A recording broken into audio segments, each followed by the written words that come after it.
Good morning. It is Wednesday, November 4th, 2020. And yesterday was the general election in the United States, as I'm sure you guys all know. And we are still awaiting the real results of the presidential election right now. We are all being asked to become comfortable in the space of the unknown and around something that is going to affect everyone's lives really deeply. I feel for me personally, these last couple of years have been teaching me how to make comfort for myself, peace for myself in the unknown.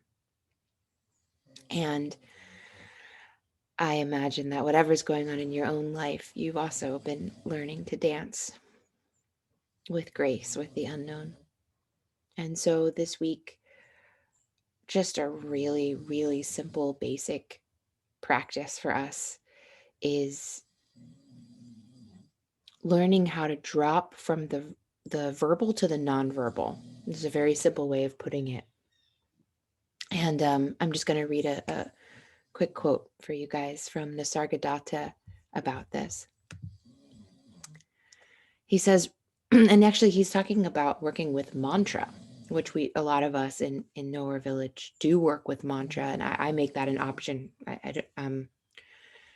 Not everyone likes to work with mantra, but he's talking to somebody who's asking about working with mantra and talking about the mantra being a sort of bridge that takes us beyond it to the truth. Okay, so here we go. He says repeated attempts to go beyond words is what is called meditation. Sadhana is but a persistent attempt to cross over from the verbal to the nonverbal. The task seems hopeless until suddenly all becomes clear and simple and so wonderfully easy. But as long as you are interested in your present way of living, you will shirk from the final leap into the unknown. And so this very simple practice this week, which really we do every week, but we're just really focused on it right now, is whether you're working with a mantra like I am, that you're repeating through your day or through your meditations or not, can you return to the space of I amness? Can you return to the space that is witnessing, that is experiencing right now? And this means learning how to recognize the difference between the verbal and the nonverbal. This means being able to recognize when we're doing, when we're storytelling, when we're talking to ourselves, when we are analyzing, when we are projecting. And what that does is it keeps us in the past, it keeps us in the future, and it keeps us out of the now. And what we learn is, he says this final leap into the unknown, right? Which is so scary seeming. But truly the unknown is simply the now. You're already in it.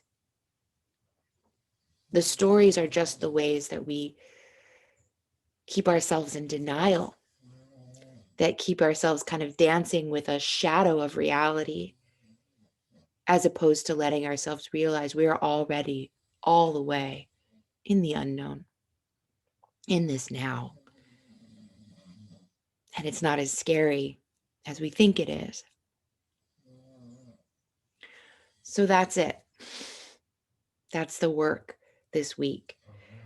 For me, working with a little mantra like I am helps, but what helps even more is bringing myself back to physical sensation. That just works really well for me. And the more I'm in my head, the more I'll find myself wanting to go down to the deeper parts of the body to find the sensation there. And so maybe today you're breathing in and out of your feet, your hips, your belly. Maybe today you're finding moments to pause in a tender connection with a loved one.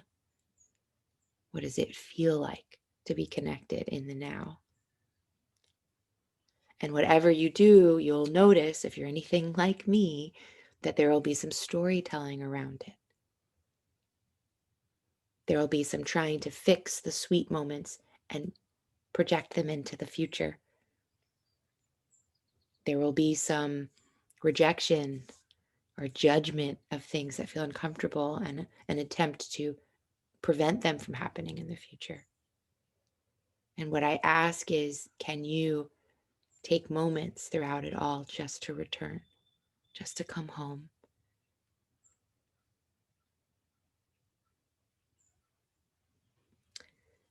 So I'm going to open it up now for those that are here live. If anybody wants to share about anything coming up in the moment, in the now, anything going on with your practice.